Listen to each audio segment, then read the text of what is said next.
Graça e paz, meus irmãos, sejam muito bem-vindos ao podcast Bereanos. E hoje nós vamos de quadro de escatologia. Hoje, não sei se você pode perceber, eu estou num estúdio diferente, eu estou aqui na minha casa, né?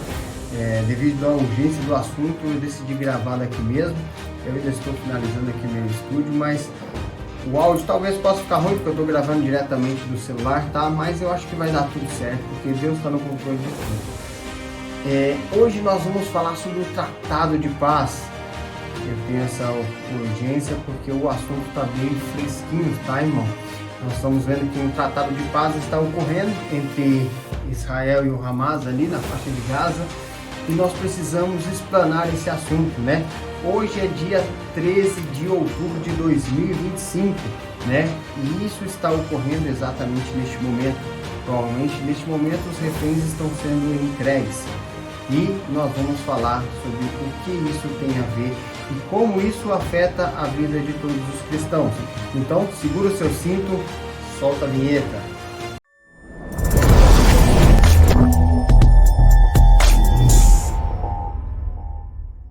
Amém, irmãos? Então, vamos lá. O Tratado de Paz. Léo, aonde nós vemos falar de um tratado de paz na Bíblia? E como isso afeta nas nossas vidas no dia de hoje? O que isso significa para nós? Primeiramente, nós temos então que abrir a Bíblia e entender o que significa esse tratado de paz.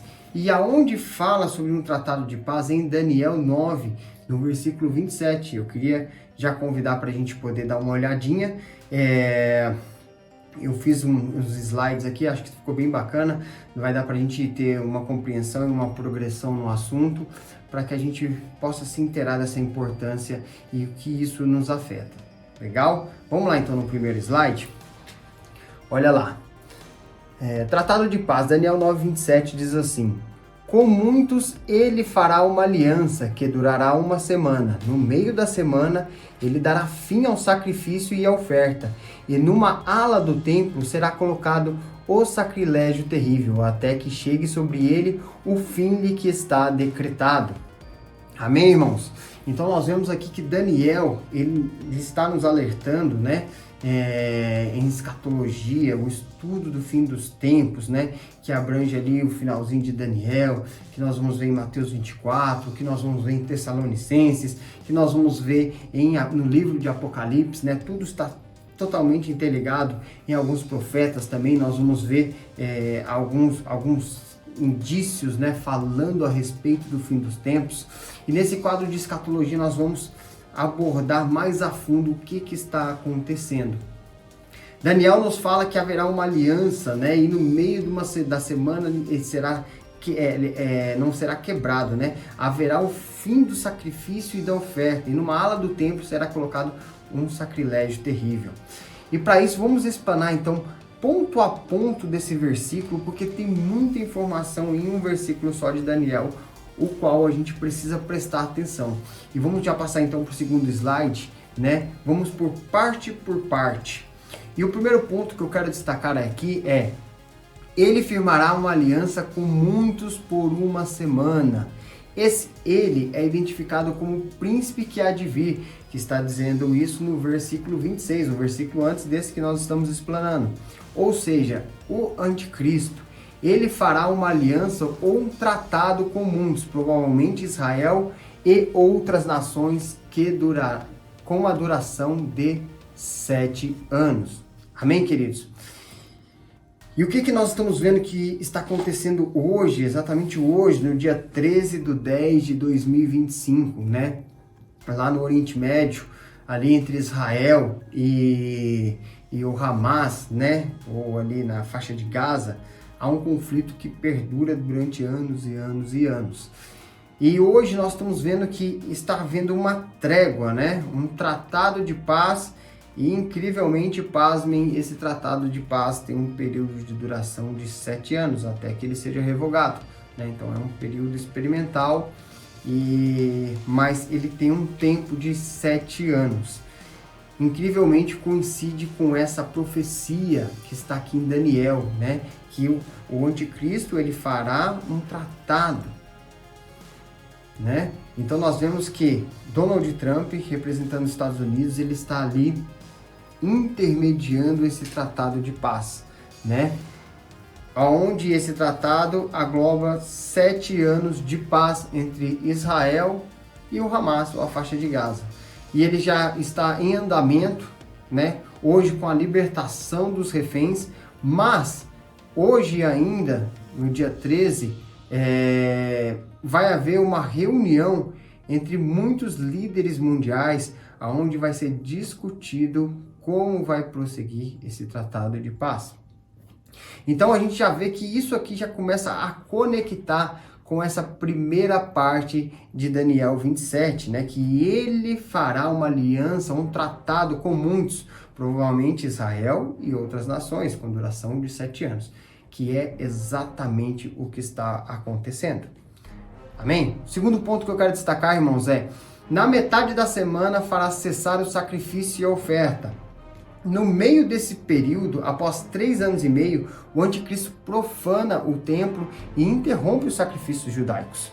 E isso se conecta à abominação da desolação mencionada por Jesus em Mateus 24:15. E para que a gente venha entender isso, a gente precisa dar uma olhadinha a mais em outros versículos para que a gente possa compreender o que é essa abominação desoladora, né? Até o nome é meio difícil de se pronunciar.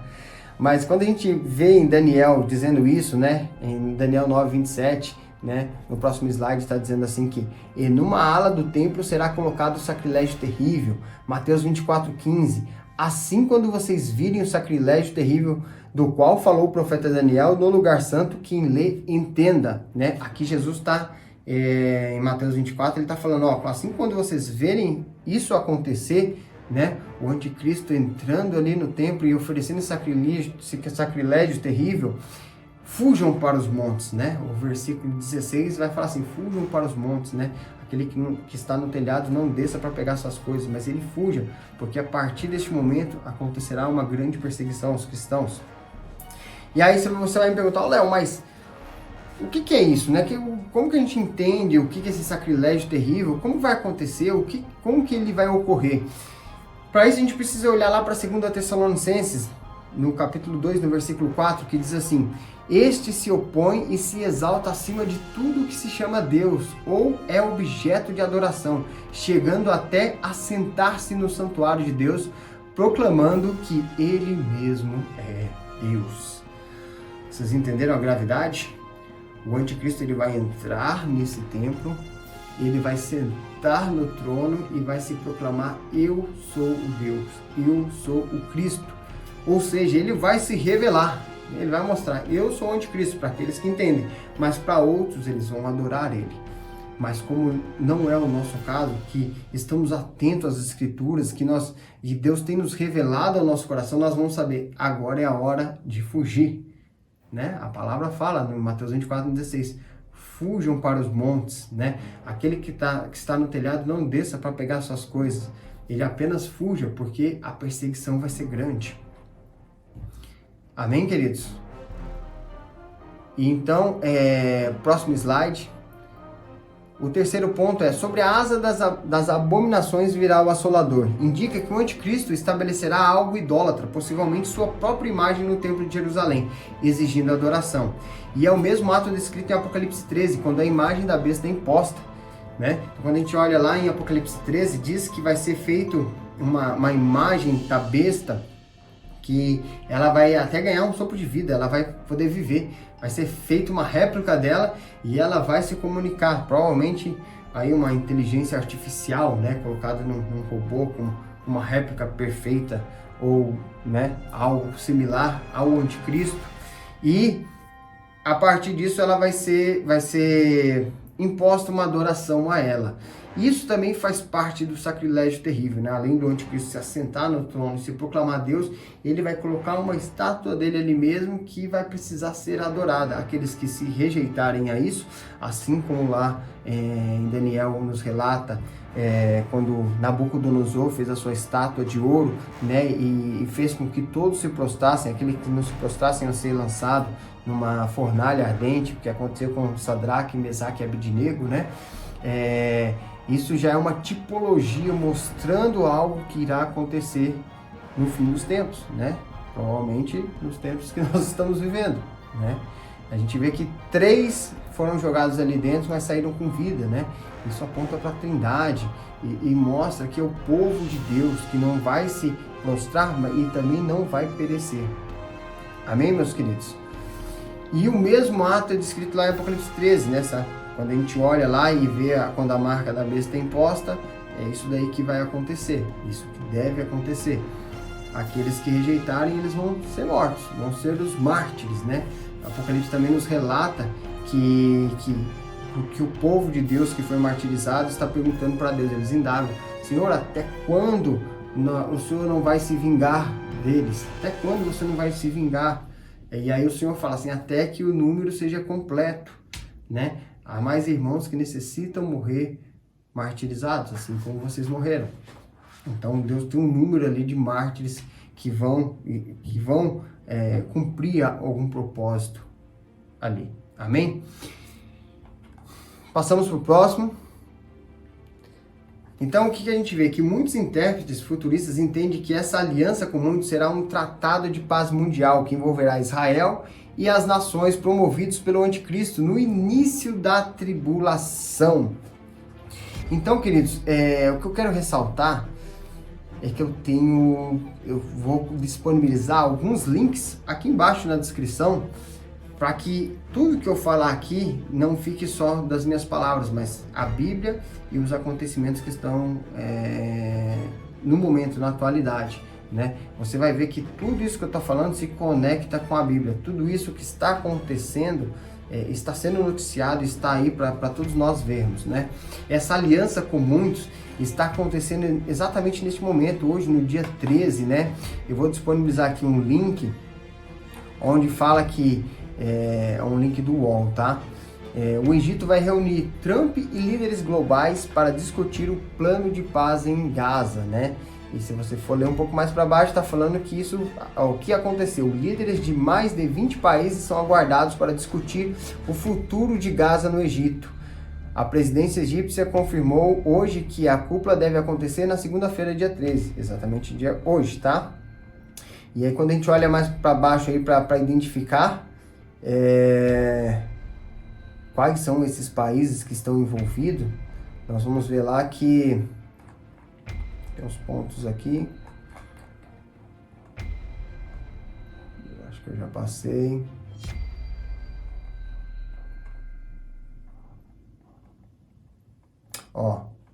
É o presidente da França, o chefe do governo espanhol, o primeiro-ministro do Reino Unido, a primeira-ministra da Itália são aguardados, além de Emmanuel Macron, Pedro Sánchez, Keir Starmer e Giorgia Meloni, líderes da Alemanha, Emirados Árabes Unidos, Turquia, Catar e Indonésia também devem participar da reunião. O secretário-geral das Nações Unidas, António Guterres, também estará presente. Então, meus queridos, a gente vê que essa aliança com muitos está acontecendo. O Tratado de Paz, e ele é de 7 anos e é uma aliança com muitos. Então, 3 pontos para a gente observar nessa profecia que está se desenrolando nos nossos olhos, na nossa frente. Por que Tratado de Paz? Daniel 9:27 fala de uma aliança firmada, não de uma conquista militar. Então é um tratado, né? Tá sendo intermediado, não é algo que está sendo conquistado. O anticristo se apresentará como um pacificador, né? Daniel 8:25 diz isso e 1 Tessalonicenses 5:3 também vai nos afirmar isso. E para afirmar isso também eu tenho mais links aqui, tá?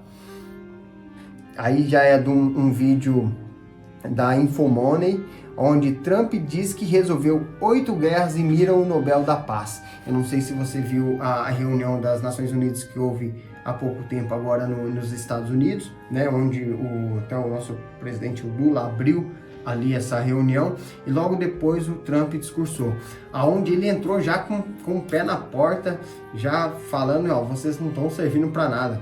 Resumindo aqui, tá, irmãos? Vocês não estão feito nada. O pouco tempo que eu tenho trabalhado, eu já fiz muito mais desde quando vocês ressurgiram aqui. As Nações Unidas aqui não estão fazendo nada. Eu já resolvi 7 guerras. Né? Até aquele momento era 7. Agora são 8 com essa de Israel e o Hamas ali na faixa de Gaza. Então, nós podemos ver que o Trump ele tem se destacado como esse líder global, o qual está promovendo a paz em todo o mundo, né? Ele vem se proclamando como o príncipe da paz. Em Apocalipse 6:2, o primeiro cavaleiro no cavalo branco representa o anticristo chegando com um arco, mas sem flechas, símbolo de paz aparente e diplomacia. Tá vendo? Essa pessoa que chega com um arco é tipo assim, eu tenho armas, mas assim, ela está sem munição, eu não quero usar elas, eu quero só promover a paz. É mais ou menos o que a gente pode entender de ver os Estados Unidos hoje. Os Estados Unidos têm o maior poder bélico, né, teoricamente, do mundo, né, capaz de entrar em qualquer guerra e até vencê-las. Então ele fala assim, ó, ele está com arco, mas ele não quer usar, ele está sem flechas. Né? Então ele quer trazer a paz, uma aparente diplomacia, e é isso que nós estamos vendo, e é isso que a gente entende com esse discurso do Trump, né? O Tratado de Paz. Assim, muitos estudiosos entendem que essa aliança será um acordo político-religioso, aparentemente benéfico, talvez garantindo a reconstrução do templo e a segurança de Israel. Mas na metade da semana, 3 anos e meio, o anticristo invadirá Jerusalém e profanará o templo, marcando o início da grande tribulação, em Mateus 24:21. Amém, queridos? O segundo ponto que me faz assim, ó, porque eu tenho compartilhado com muitos irmãos, né? E a gente compartilha, a gente vem falando do que a gente tem entendido quando a gente estuda aqui escatologia, a gente lê a Bíblia, e a gente observa os sinais que estão acontecendo nas nossas voltas. E o que eu percebo é que muitos ainda estão descrentes, muitos ainda falam assim, não, agora não. Não, espera mais um pouquinho, Jesus, não volta ainda não. É mais ou menos isso, né? E ela fala, mas será? Guerras tem acontecido sempre, esse negócio de paz, daqui a pouco eles quebram, não vai durar nem uma semana, não vai durar um mês, e vai voltar a acontecer, daqui a pouco eles estão se bombardeando novamente. Mas sabe o que eu quero chamar a atenção? Eu até concordo com isso, né? A Bíblia fala que é guerras e rumores de guerra, que vem acontecendo já há muito tempo. Mas depois a Bíblia vai nos relatar esse tratado. E qual é o segundo passo que a gente tem que entender nessa cronologia bíblica que a Bíblia nos entrega? Tá, legal. O Tratado de Paz está acontecendo, mas ali fala que o anticristo vai entrar num templo e vai oferecer. Só que o templo não existe. Né? O templo ainda não existe. Que tempo que ele vai entrar e vai se proclamar? Então, esse é o segundo passo. Né? Para que ele possa oferecer esse sacrilégio terrível, o que precisa acontecer? Que o templo em Jerusalém seja reconstruído, o terceiro templo de Salomão, né? Nós sabemos que hoje não há templo em Jerusalém, ele foi destruído na década de 70, né? Ali na diáspora. Então, falta essa reconstrução. Então, fiquem atentos, se você é daqueles que, às vezes é Tomé, que está precisando de mais um sinal do Senhor, agora a esponja esteja molhada, ou agora só ao redor dela esteja molhada, né? Às vezes ali como Gideão. Então, se você precisa de mais um sinal, e eu espero que ele seja o último, irmão, é o anúncio da reconstrução do templo em Jerusalém. Só que pode estar um pouco tarde para que você possa se preparar. Porque assim, os planos para o templo já tem, né? Já temos o Instituto do Templo. Essa semana foi já instituído o sacerdote, o sumo sacerdote, que é o qual vai ficar responsável pelos sacrifícios. As novilhas, né? Os bois que precisam ser sacrificados ali, né? Que é aquele vermelho, ele já foi preparado geneticamente, já tem uma reprodução enorme deles ali para fazer vários sacrifícios, e esses sacrifícios vão ser restituídos de novo, eles vão voltar a acontecer, só que na metade da semana o anticristo vai interromper, tá? E o que eu disse? Que se a gente esperar a reconstrução do templo, pode ser tarde, porque ele pode começar a acontecer na semana que vem, mas ele pode acontecer daqui um mês, pode acontecer daqui um ano. Com o avanço da tecnologia hoje na construção civil, a gente sabe que para reconstruir um templo daquele igual ao de Salomão, em 6 meses a gente consegue reconstruir, né? Facilmente levantado. Lógico que com uma grande equipe, né? E com grandes tecnologias, mas em 6 meses ele reconstrói. Então pode ser que já esteja ao final dessa primeira etapa dos 3 anos e meio. Então, quando a gente vê isso, já está bem em cima. E depois que o anticristo entrar ali, então já era, irmão. Quando fala assim, corra, você vai correr para onde? Né? Jesus nos fala em Mateus 24,16, assim que você vê o sacrilégio terrível acontecendo, quem lê Daniel entenda, quem lê entenda, né? Nós perecemos por falta de conhecimento, nós perecemos porque nós não lemos a Bíblia, amém? Então, quem lê entenda, ele fala assim, fujam para os montes, fujam, né? O Senhor Jesus nos direciona a fugir. Mas aí você fala assim, vou fugir para a montanha, mas e aí você não se preparou para nada, você não entende, então é capaz que você pereça. Eu acho que esse simples sinal de que o tratado de paz está acontecendo já é o suficiente para a gente. Talvez a gente já tenha essa confirmação do templo em breve, né? Do Trump chegar e começar essa negociação da reconstrução do templo ali em Jerusalém. Isso a gente já pode ter essa notícia, não precisa dele começar a construir, mas só de a gente já receber essa notícia, meu querido, entenda, o Senhor está te avisando, entenda, a Bíblia está se desenrolando, entenda, Jesus está voltando. Amém? Posso ouvir um glória a Deus aí? Eu ouvi um glória a Deus aqui por dentro. Então, se você crê que Jesus está voltando e é para esse tempo, eu já quero te convidar para o que você está fazendo aqui agora, dá um pause e digita aí nos comentários, digita 1. Agora, se você não crê, fala assim, não, Léo, isso aí é conversa, faz tempo que eu estou escutando que Jesus vai voltar, esses negócios de guerra, tem acontecido. Digita 2 aí, meu irmão, digita 2, se você quiser colocar um comentário, coloca aí, né, vai ser muito bem-vindo, né, isso também ajuda nós muito, tá? Então vamos continuar.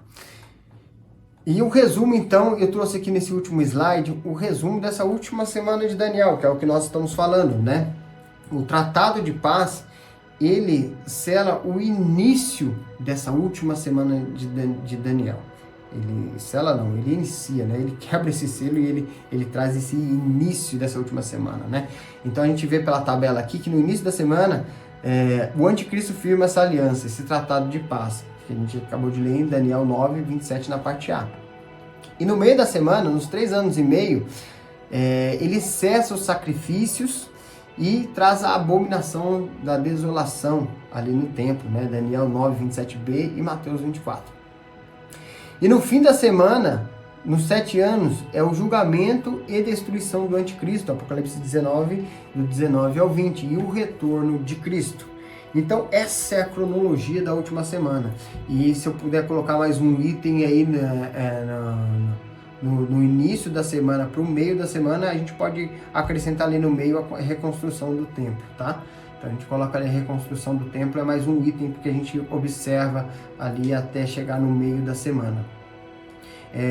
Para quem crê no pré-tribulacionismo, se prepara porque é a hora de ser arrebatado, né? O dispensacionalista, aquele que crê que o arrebatamento vai acontecer no início dessa semana. Se realmente nós estamos vivendo esse início dessa última semana de Daniel, essa é a hora que a gente vai ver os corpos sumindo aí e só a roupa ficando, o avião caindo, porque se o piloto for crente, né? E essa é a hora de acontecer ali o que a gente viu em Deixados para Trás, tá? Se realmente for isso. Agora, se realmente for e isso não acontecer, significa que o pré-tribulacionismo ele caiu por terra. Agora a gente tem que partir para o mid-tribulacionismo e para o pós-tribulacionismo, que é o qual eu acredito, onde nós vamos ser arrebatados só ao final dessa semana, tá? Só ao final de tudo acontecer. Nós ainda vamos passar pela perseguição, nós vamos ter que descer do telhado e sair correndo, né? Se esconder, porque a perseguição do anticristo aos cristãos vai ser grande. Tá, irmão? E nós devemos estar preparados. Amém? Eu espero que você tenha sido alcançado por essa mensagem, né? Que você tenha compreendido. Eu pretendo trazer mais conteúdos ainda agora nesse tempo. Outra coisa que Deus tem falado muito comigo é a respeito dos tempos de Noé, né? Que Jesus nos relatou em Mateus 24, que isso será como nos tempos de Noé, onde as pessoas casavam e se davam em casamento e iam vivendo a sua vida, muito do que está acontecendo hoje, né? A gente fala com os irmãos, olha, a gente precisa prestar atenção, a gente precisa se preparar. E os irmãos falam, não, mas está tudo bem, está tudo lindo, maravilhoso, acho que Jesus não vai voltar agora, não, né? E as pessoas não se preparam. Então eu enxergo muito ali como Noé, né? Que Noé estava construindo uma arca, ele estava se preparando e ninguém acreditava nele. Ninguém acreditava que realmente estava acontecendo, que Deus tinha falado e revelado. E hoje Deus não tem falado só com Noé, ele tem falado com todos nós, né? Essa mensagem tem chegado a todos nós. Então, que a gente possa se preparar, que a gente possa ansiar por essa volta de Jesus, que esse é o ápice da vida cristã, né? O momento que nós vamos encontrar com o nosso Senhor. Então, é isso que eu queria deixar para vocês hoje, irmão. Que essa mensagem tenha te abençoado, tenha te despertado para se voltar para o Senhor, tá? E em nome de Jesus, que Deus te abençoe. Fica na paz, meus queridos. Tamo junto e até a próxima. Antes, quero te convidar, deixa o seu like. Eu não sei se vai adiantar muito, mas deixa o seu like aí para que essa mensagem possa chegar, né? O irmão que você vê que precisa ouvir, compartilha com ele para que ele possa, que Deus possa abrir os olhos dele também e enxergar essa realidade que talvez você tenha aberto também para esse entendimento hoje, em nome de Jesus. Fica na paz, meu irmão.